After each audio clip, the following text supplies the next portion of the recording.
First, thank you so much for doing this interview with me, and congratulations. Another great series being on a great channel, CBC. And Art, I'm going to go right over to you. First, how does it feel to get this going, which is going to happen February 7th of 2024? And you're probably the perfect person to ask, what is this series about?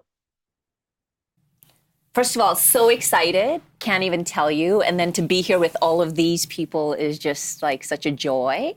So the series is about a young rookie cop set in Surrey, and she's a woman of color, played by the lovely Supinder Rech, and which is, amazing already, and we can talk about that later. So really, she's kind of at the top of her game. She's this go-getter, and as she's graduating, and she's someone who's really kind of idealistic around how she thinks about justice. She's a stubborn idealist is how we think about her. And but just as she's entering the force, her father, who is an MP, is arrested. So it's like her having to grapple with her own role as in police, in the justice system, while this is also happening to her father. Mark, first, I think this is an amazing series. I was one of the lucky ones, of course, to see the first and second episodes. But what do you think makes this show different? I know for myself, it's just for the character herself, who she is and what she's about. But also, this is almost to me like a reflection of what we are really seeing these days. Not no made up, not overly done, but is what we would see out our window or watching on the news.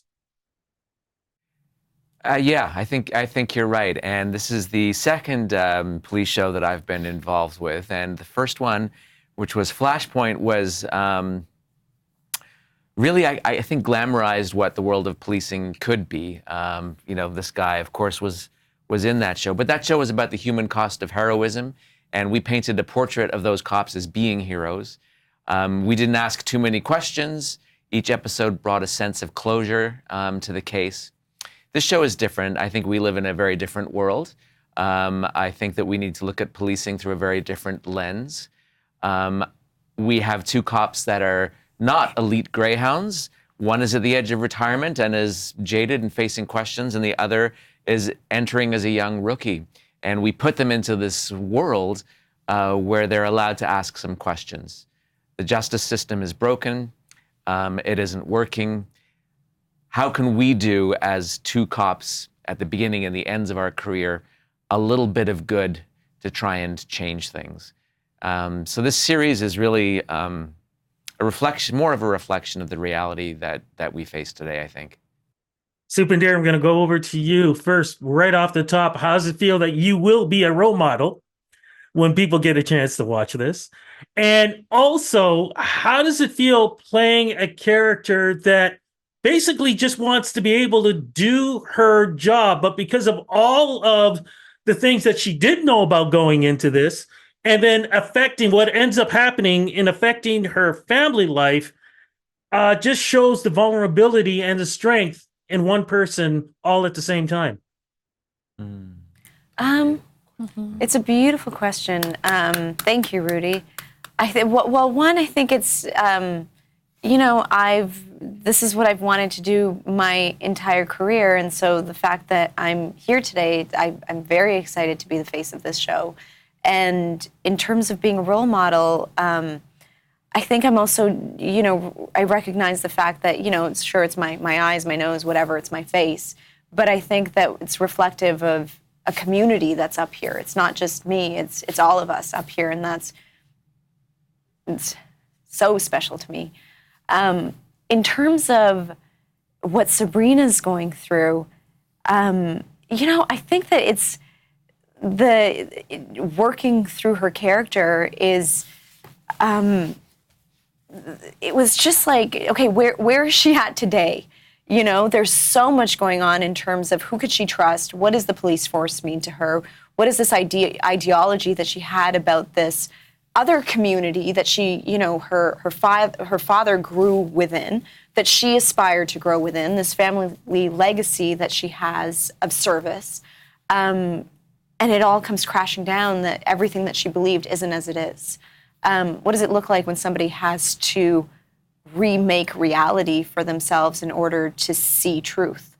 And so that is sort of how I shape the character. And I think that, without giving up too much away, there's a naivete to Sabrina that eventually is broken, which is empowering and also a little heartbreaking. Definitely agree with that. Enrico, I got to tell you, man, you are one of my favorite actors right off the top. What I loved about you with Flashpoint and with this is you bring an intensity, but it's how do I put this? It's like an intensity, but you're never yelling, you're never screaming. The intensity is always in your eyes, and that little smirk that you bring from time to time. How do you bring that strength in your characters and not overdoing it, but at the same time, there's a buildup? And second question too is, how do you feel your character is helping her become the police officer she wants to be, knowing what you already know from what you've gone through in the past? I'm going to answer that second one first. I just realized in this day that Vince represents the old broken system. And he's literally tired. And it's broken. And he's beat up.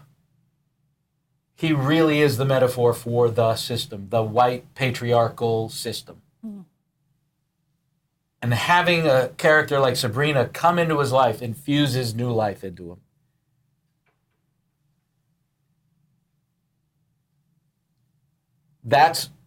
I think that's the aspiration of this show, I don't think art is responsible for fixing anything, but it certainly is responsible for starting the conversation or continuing the conversation.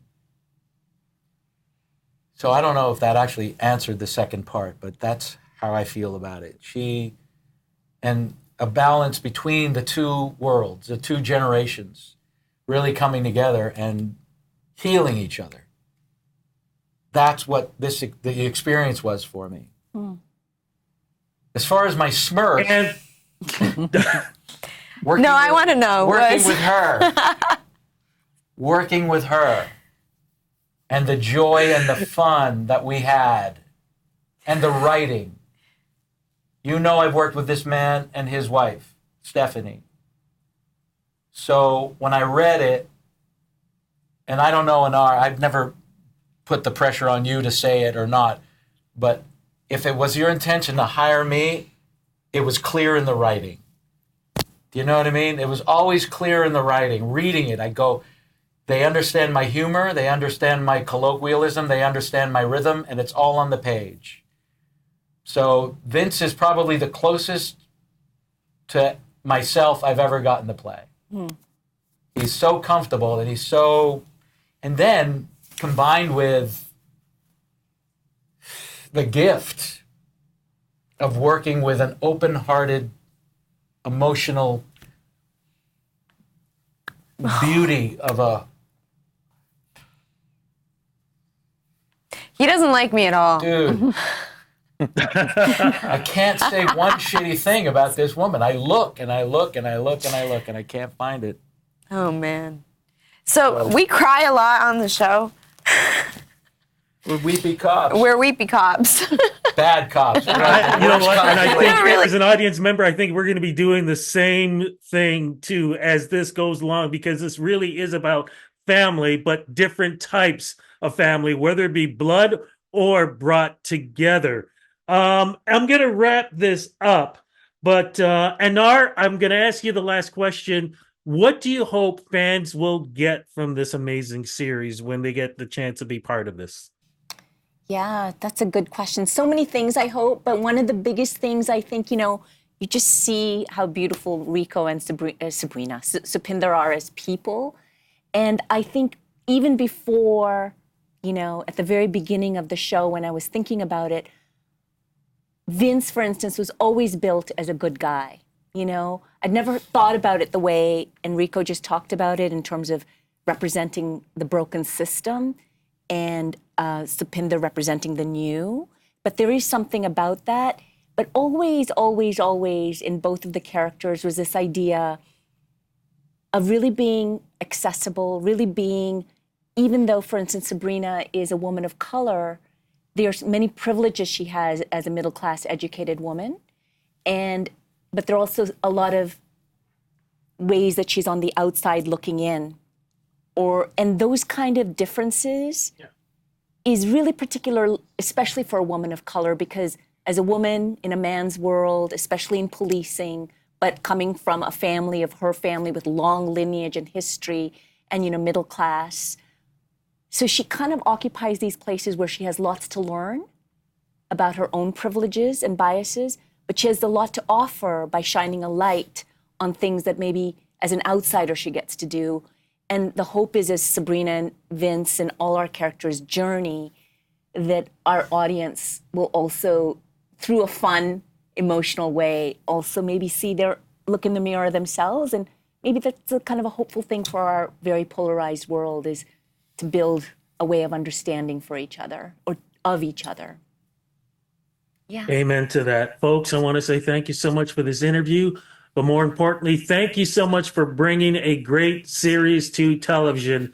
I'm definitely going to be one of those viewers. I'm a little bit ahead because I got to see two episodes. So cannot wait to see the rest. Thank you, folks. Love you guys. Rudy, And cannot wait to Thank see you. the rest Love of you, it. Rudy. Yeah. Thank you. Thank you. Thank you.